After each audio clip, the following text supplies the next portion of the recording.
Minnesota rendering plant fined $3 million for air violations. The smell hit the community of Long Prairie, Minnesota, long before regulators put a number on it. For months, residents near the Central Byproducts Rendering Facility noticed it, a sharp, rotten egg odor that lingered and kept coming back. When the Minnesota Pollution Control Agency finished its investigation, the source wasn't hard to identify. The facility had exceeded its hydrogen sulfide emissions limits more than 900 times over roughly a year, failed to properly maintain its wastewater treatment systems, and submitted inaccurate permit reports suggesting everything was under control when it clearly was not.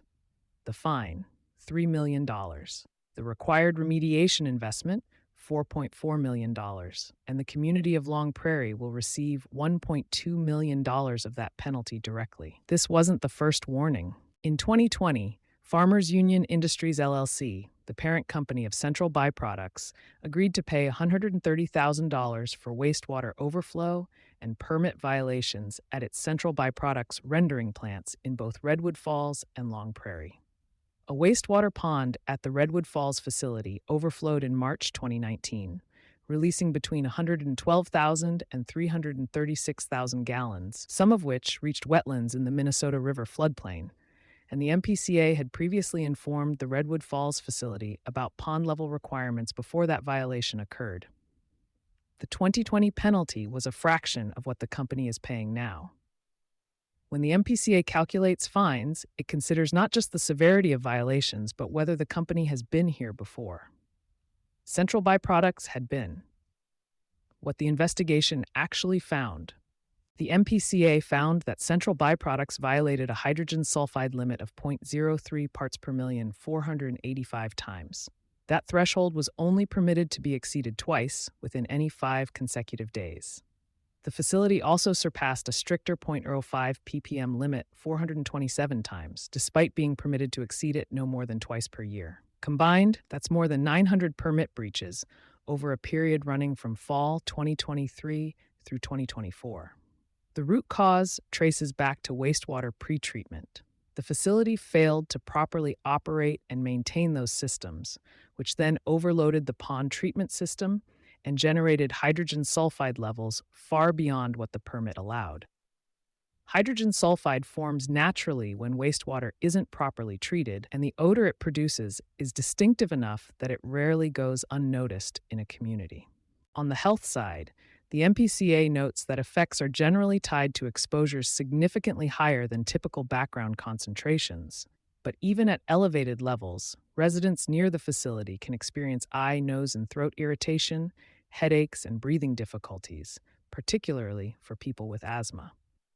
The facility also has a separate problem layered on top. It submitted inaccurate discharge monitoring reports from September through December 2023, indicating no issues with floating materials inside its pond treatment system when significant issues existed.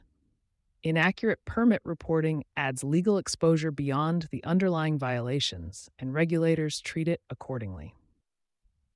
What Central Byproducts is now required to do? Beyond the $3 million fine, the company has agreed to spend at least $4.4 million on a supplemental environmental project to overhaul its wastewater pretreatment systems and control hydrogen sulfide going forward.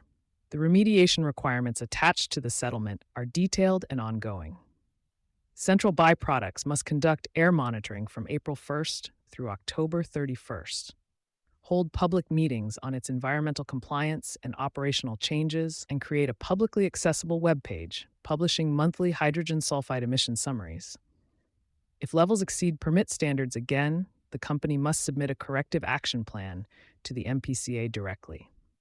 Under 2023 Minnesota legislation, 40% of fines exceeding $250,000 go to the community affected by the pollution. The Todd County Community Health and Human Services Department will receive $1.2 million and will direct those funds toward projects benefiting area residents.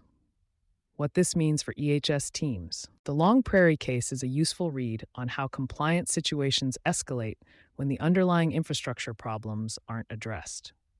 Reporting inconsistencies are increasingly treated as early risk indicators rather than cosmetic issues, and regulators are using reported data as a screening mechanism to identify discrepancies that suggest unresolved compliance risk. That pattern shows up clearly here. The 2020 fine didn't resolve the underlying wastewater treatment vulnerabilities. The inaccurate 2023 reports didn't protect the company from scrutiny. By the time the MPCA completed its investigation, the violations were numerous enough and the reporting gap significant enough that a $3 million penalty was the outcome rather than another warning. Regulators are showing less tolerance for unresolved or recurring violations and are moving toward shorter timelines for corrective action once noncompliance is identified. For EHS professionals managing industrial wastewater or air quality permits, the takeaway from Long Prairie is practical. Maintenance deferrals and reporting gaps don't stay contained, they compound. You've been listening to Sustainability Soundbites by Environment and Energy Leader. For partnership opportunities, please reach out to our team.